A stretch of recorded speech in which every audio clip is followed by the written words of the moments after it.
Thank you, Eric. You helped me to change how I was going to say the first few words today. When Jane invited me to talk today, I thought of what I might say, but I put it aside knowing that Spirit would guide me, because I know what to say. It's just a matter of how do I put it together, and in what order. And I'd like to just start by saying that last week about this time, Lorraine and I visited the Evergreen Space Museum in McMinnville.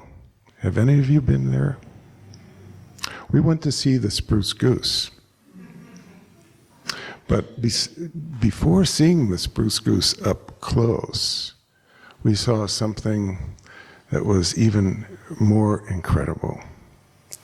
And that was Leonardo da Vinci's flying machine, which was designed by him over 500 years ago. And it had all these contraptions, ropes and levers and gears and wood wings and so on. It would flap like a bird. And when you looked at that, you thought, what was he really trying to achieve? Well, wasn't he trying to achieve the lightness of light, lifting above gravity to the light? The same word, a different meaning, but ultimately they're linked, aren't they?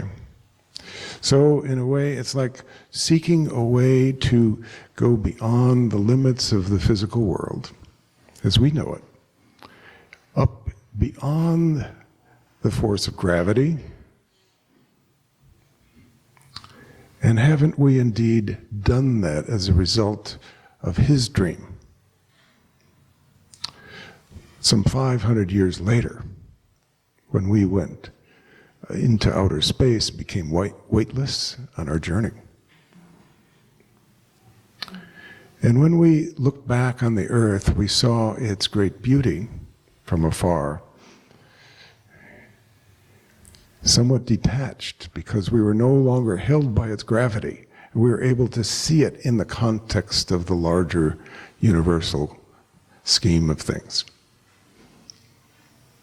His dream took some 500 years, one of the greatest minds this earth has ever known. And so the fact that it took 500 years doesn't mean that it wasn't an incredible achievement in itself, because what it did is it sparked this whole journey that has taken us beyond the forces of gravity into space and everything beyond. And we have now been able to recognize the wonders of this universe. And among those include our scientific ability now to see into distant space to the origins of life. We see the origins of worlds being created as we speak.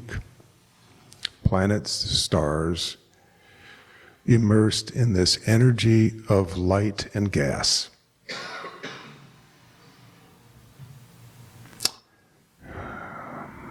How profound.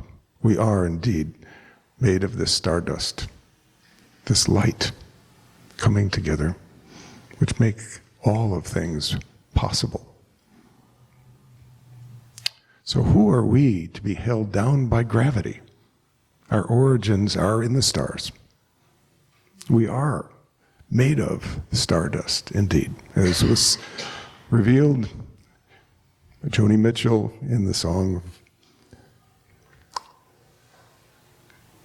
of what's the name of it?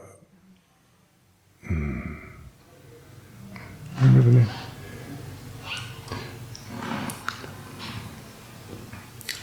It was, Woodstock, the song of Woodstock. We are stardust, we are gold, right? Remember? And we indeed are. Well, I have a similar journey to reveal to you. And that didn't take 500 years. But it has been 40 years since I had that. And I have had this vision, you could call it a dream, in my presence, and I was aware of it every single day. And I was waiting for its time to come. And it may be now. But I'm not attached to that because the idea is what's important. It's put into the energy field of consciousness. And I want to share with you what happened. I was sitting in San Francisco among 12 friends over dinner, and the consciousness and love in that room was like liquid gold. It was so palpable. Nothing more real was ever experienced in my life but that love and light. And at that moment, I was struck by a vision that came as a bolt of light right into my head. And that vision was for a center of higher consciousness that I was commissioned to design by some folks who had moved from the East Coast to the West. And they said, I don't know who you are, but we feel you're the architect we're looking for. And so we decided to get together, and I looked at their ideas and I said, you know, this is no surprise to me because I had a dream about this kind of thing just recently. But I said, be patient. This cannot be designed or conceived by rational thought alone. This cannot be something that is forced. It has to come through inspiration. And so be patient. And indeed, about a month later, that inspiration did come in the form that I just mentioned. And I knew to capture the idea at the moment it came. And I sketched it on a little piece of paper. And I recorded the date. It was 10/12/1975. And it's here. And I'll leave this book up here for people who are interested to see it.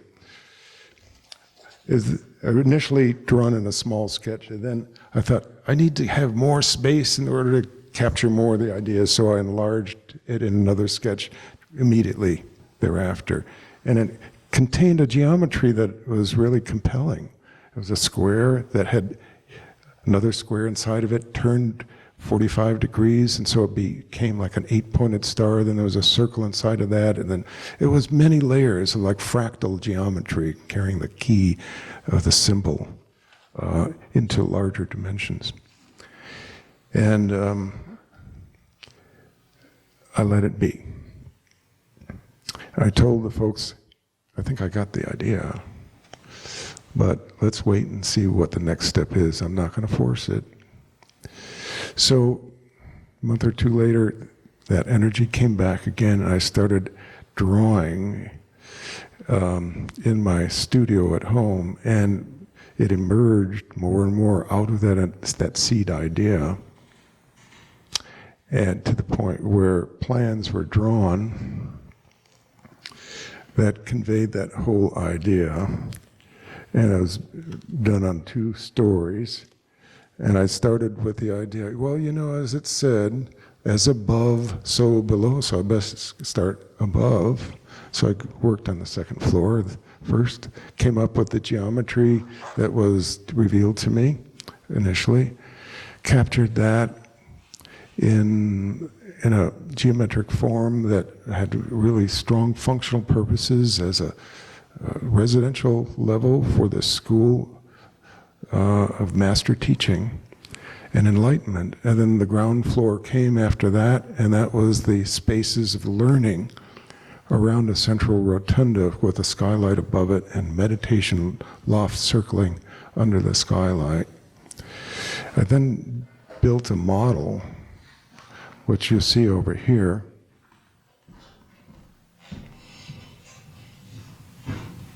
This is the roof. Built so you can see into the model space.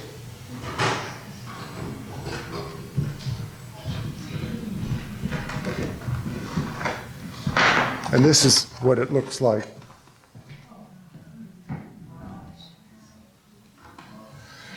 And that's the meditation level at the top under the skylight. And then it's open to the rooms surrounding it. There's 16 rooms around it with master teachers, residents there.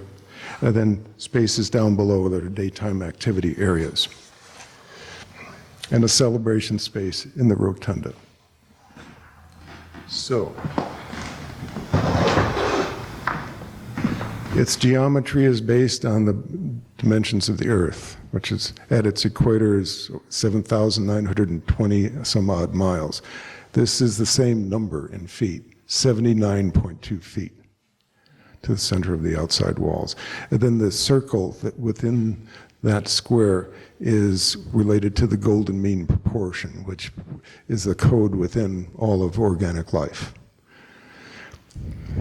All of that was done in order to embody principles of natural growth in our world, and so that we would be embraced by an environment that fully supports our highest realization of potential. And that, the saying that was quoted by Winston Churchill really applies. He said, at first, we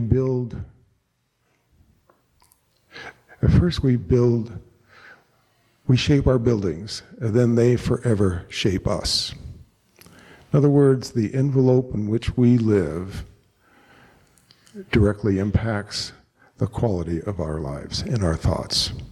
And so if we continue to live in boxy little confining spaces, that's how we will see our world.